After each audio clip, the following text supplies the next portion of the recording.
यानंतर बघूया जिल्हा परिषद आणि पंचायत समितींचे निकाल. आपण बघतोय आतापर्यंत जे जिल्हा परिषदांचे निकाल हाती आलेले आहेत, पंचायत समितींचे निकाल आलेले आहेत, त्यामध्ये भाजप सर्वात मोठा पक्ष ठरला आहे. करमाळ्यामध्ये जाऊयात. करमाळ्यामध्ये विकास आघाडीला यश आलेलं आहे. वांगी गटातून रुपाली गोडसे या विजयी झाल्याचं पाहायला मिळत आहे. करमाळ्यामध्ये विकास आघाडीला यश आल्याचं पाहायला मिळत आहे. वांगी गटातून रुपाली गोडसे या विकास आघाडीच्या विजयी झाल्याचं पाहायला मिळत आहे.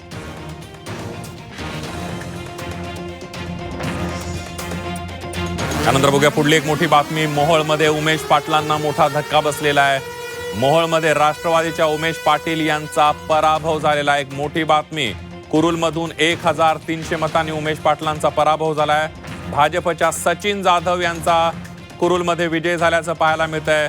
उमेश पाटील हे राष्ट्रवादीचे एक राज्यात परिचित असलेले नेते आहेत आणि त्यांचा पराभव झाला आहे. माथाडी कामगार नेत्याच्या पत्नीचाही पराभव झालाय. पुढली एक मोठी बातमी. प्राची नरेंद्र पाटील यांचा पराभव झालाय. सगळ्यात मोठी बातमी. मंत्री शंभूराज देसाईंनी आपला गड राखल्याचं पाहायला मिळत आहे. तर नरेंद्र पाटील जे माथाडी कामगार नेते आहेत त्यांच्या पत्नीचा पराभव झालेला आहे. प्राची नरेंद्र पाटील यांचा पराभव झाल्याचं पाहायला मिळत आहे. तर पाटेंमध्ये नरेंद्र पाटलांना मोठा धक्का बसलेला आहे. नरेंद्र पाटलांच्या पत्नीचा पराभव झालेला आहे. एक मोठी बातमी आपण बघतोय. शंभूराज. यानंतर बघूया पुढली मोठी बातमी. 22 वर्षीय मृणाल पाटलांकडून पराभव झालेला आहे.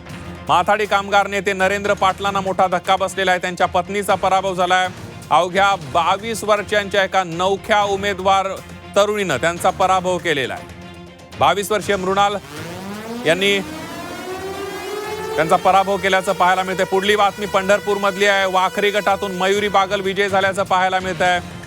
वाखरी गटातून राष्ट्रवादीच्या उमेदवार विजय झाले आहेत. राष्ट्रवादीच्या उमेदवार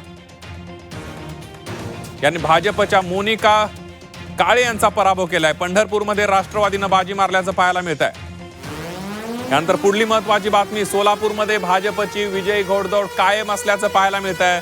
मंगळवेढ्या 4ही जागा भाजपनं जिंकलेल्या आहेत. झेडपीच्या 4ही जागांवर भाजपचा विजय झाल्याचं पाहायला मिळत आहे. मंगळवेढ्यातल्या 4ही जागा भाजपनं जिंकलेल्या आहेत. सोलापूरमध्ये भाजप सर्वात मोठा पक्ष ठरलेला आहे. सोलापूरमध्ये भाजपची विजय घोडदौड कायम असल्याचं दिसून येत आहे. मंगळवेढ्यातल्या 4ही जागांवर भाजपचे 4ही उमेदवार विजय झालेत. भोसे गटातून प्रदीप खांडेकर यांचा विजय झाल्याचं पाहायला मिळत आहे. भाजप उमेदवार प्रदीप खांडेकर यांचा विजय झालेला आहे. भोसे गटातून त्यांनी विजय मिळवलाय. त्यानंतर बघूया पुढली एक महत्वाची बातमी. निलंग्यामध्ये भाजपची सरशी झाल्याचं पाहायला मिळत आहे. सरवडी गटातून भाजप उमेदवार विजय झालेले आहेत. एकीकडे दीपाताई इंगळे सरवडी गटातून विजय झाल्याचं पाहायला मिळतं. एकीकडे सर्वात मोठा लातूरमधला पक्ष काँग्रेस होताना दिसतोय, तर दुसऱ्या क्रमांकावर भाजप सुद्धा आहे. भाजपच्याही अनेक उमेदवारांचे विजय झालेले आहेत. सरवडी गटातून भाजप उमेदवार विजय झाल्याचं पाहायला मिळत आहे. दीपाताई इंगळे यांनी विजय मिळवलेला आहे. लातूरमध्ये भाजप आणि काँग्रेस, भाजप म्हणजे महायुती आणि काँग्रेसमध्ये काट्याची टक्कर लातूरमध्ये पाहायला मिळाली. राष्ट्रवादी शरद पवार पक्षाच्या उमेदवाराचा विजय झालाय. महाशिरसच्या बोरगावमधून नागनाथ भोसले यांचा विजय झालाय. राष्ट्रवादी पवारांच्या पक्षाचे नागनाथ भोसले हे विजय झालेले आहेत. महाशिरसच्या बोरगावमधून नागनाथ भोसले यांचा विजय झाल्याचं पाहायला मिळत आहे. काही वेळापूर्वी उत्तम जानकर यांनी झी24 ताशी ज्यावेळी त्यांच्या मुलाच्या पराभवाबद्दल आपण त्यांच्याशी बोललो त्यावेळेला ते म्हणले आमची स्ट्रॅटेजी होती, आता बाकीचे सगळे उमेदवार आमचे निवडून येणार आहेत. महाशिरस मधला हा राष्ट्रवादी शरद पवारांच्या राष्ट्रवादीचा विजय पाहायला मिळतोय. पुढची बातमी. सुलेर जवळ मधल्या अक्कलकोटमध्ये भाजपच्या शिवानी स्वामी आघाडीवर असल्याचं पाहायला मिळत आहे. सुलेर जवळगेमध्ये भाजपचे उत्तम वाघमारे ही आघाडीवर आहेत. एक मोठी बातमी आपण बघतोय. उत्तम वाघमारेंचा विजय झालेला आहे. अक्कलकोटमध्ये भाजपच्या शिवानी स्वामी ही आघाडीवर असल्याचं पाहायला मिळत आहे. तर संजय शिरसाट संभाजीनगर मधली पुढली मोठी बातमी बघूया. संभाजीनगरमध्ये शिवसेनेला पराभवाचा धक्का बसल्याचं पाहायला मिळत आहे. संभाजीनगर पश्चिम मतदारसंघामध्ये शिवसेनेचा पराभव झालेला आहे. मतदारसंघातील 4 पैकी 2 गटांमध्ये पराभव झाल्याचं पाहायला मिळतं. त्यामुळे पालकमंत्री संजय शिरसाट यांना एक मोठा धक्का मानला जातोय.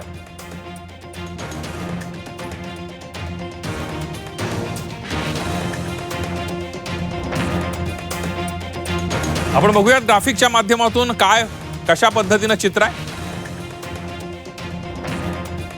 साताऱ्यामधली सध्याची परिस्थिती काय आहे जागांची आपण बघूया. भाजप साताऱ्यातला सर्वात मोठा पक्ष होतोय. 23 जागा मिळवलेल्या आहेत आतापर्यंत. जे निकाल हाती आलेले त्यामध्ये शिंदेची शिवसेना 14 जागा, राष्ट्रवादी दुसऱ्या क्रमांकावर 23. काँग्रेसला साताऱ्यामध्ये भोपळाही फोडता आलेला नाहीये. ठाकरेंच्या शिवसेनेला सुद्धा एकही जागा नाहीये. शरद पवारांच्या राष्ट्रवादीला सुद्धा एकही जागा नाहीये. अपक्षांना सुद्धा एकही जागा साताऱ्यामध्ये आपल्याला दिसत नाही.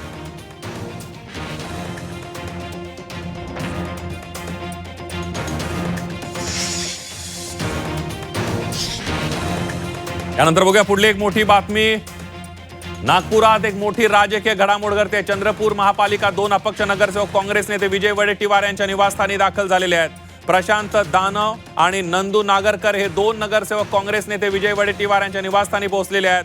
उबाठा नेते संदीप गिरे यांनी हे दोघेही उबाठा सोबत असल्याचा दावा केलेला होता.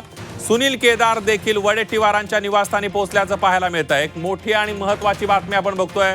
2 अपक्ष नगरसेवक हे ठाकरेंच्या शिवसेनेसोबत असल्याचा दावा ठाकरेंच्या स्थानिक नेत्यांनी केलेला होता. मात्र आता ते दोन्ही अपक्ष नगरसेवक आता थेट काँग्रेस नेते विजय वडेट्टीवार यांच्या घरी पोहोचलेले. त्यामुळे चंद्रपूरमध्ये काही जी समीकरणं जर आपण बघत होतो, काँग्रेस मोठा पक्ष आहेच चंद्रपूरमधला, मात्र ठाकरेंच्या शिवसेनेला कॉर्नर करण्याचा प्रयत्न होतोय का काँग्रेसकडून, अशी चर्चा आता सुरू झालेली आहे. एक महत्वाची बातमी आपण बघतोय की काँग्रेसच्या सगळ्या घडामोडी चंद्रपुरातल्या पाहायला मिळतात. चंद्रपूर महापालिका 2 अपक्ष नगरसेवक काँग्रेस नेते विजय वडेट्टीवार यांच्या घरी पोहोचलेले आहेत. आमच्या प्रतिनिधींनी या सगळ्या परिस्थितीचा आढावा घेतलाय, बघूया. शिवसेना उद्धव ठाकरे सेनेचे चंद्रपूरचे जिल्हाध्यक्ष इथे पोहोचलेले आहे. काही 2 अपक्ष उमेदवार सुद्धा आहे. दानव साहेब, प्लीज उघडू शकाल का? उघडू शकाल का हात? बोलाल ना, तुमचं काय म्हणणं आहे? दानव साहेब, काय म्हणणं आहे? तर आपण बघू शकतो इथे अपक्षही 2 उमेदवार पोहोचलेले होते. ते सुद्धा सध्या संपर्कात आहे विजय वडेट्टीवार यांच्या निवासस्थानाजवळ.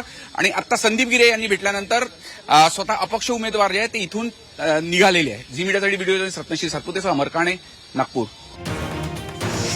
त्यानंतर बघूया पुढली एक मोठी बातमी येते. भाजपच्या उमेदवार माधवी पडळकर यांचा विजय झालेला आहे. माधवी पडळकर या गोपीचंद पडळकरांच्या वहिनी आहेत. त्यांचा विजय झालेला आहे. शिवसेनेच्या विद्या मोटेंचा 980 मतांनी माधवी पडळकर यांनी पराभव केलेला आहे. निंबवडे जिल्हा परिषदेच्या गटातून त्या विजयी झालेल्या आहेत. माधवी पडळकर या गोपीचंद पडळकरांच्या वहिनी आहेत आणि गोपीचंद पडळकर यांच्या कुटुंबातल्या या उमेदवाराचा विजय झालेला आहे. 980 मतांनी त्यांचा विजय झालेला आहे.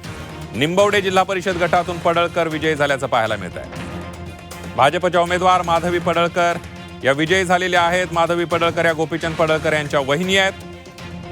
शिवसेनेच्या विद्या मोटे यांचा माधवी पडळकर यांनी 980 मतांनी पराभव करत त्या विजयी झालेल्या आहेत.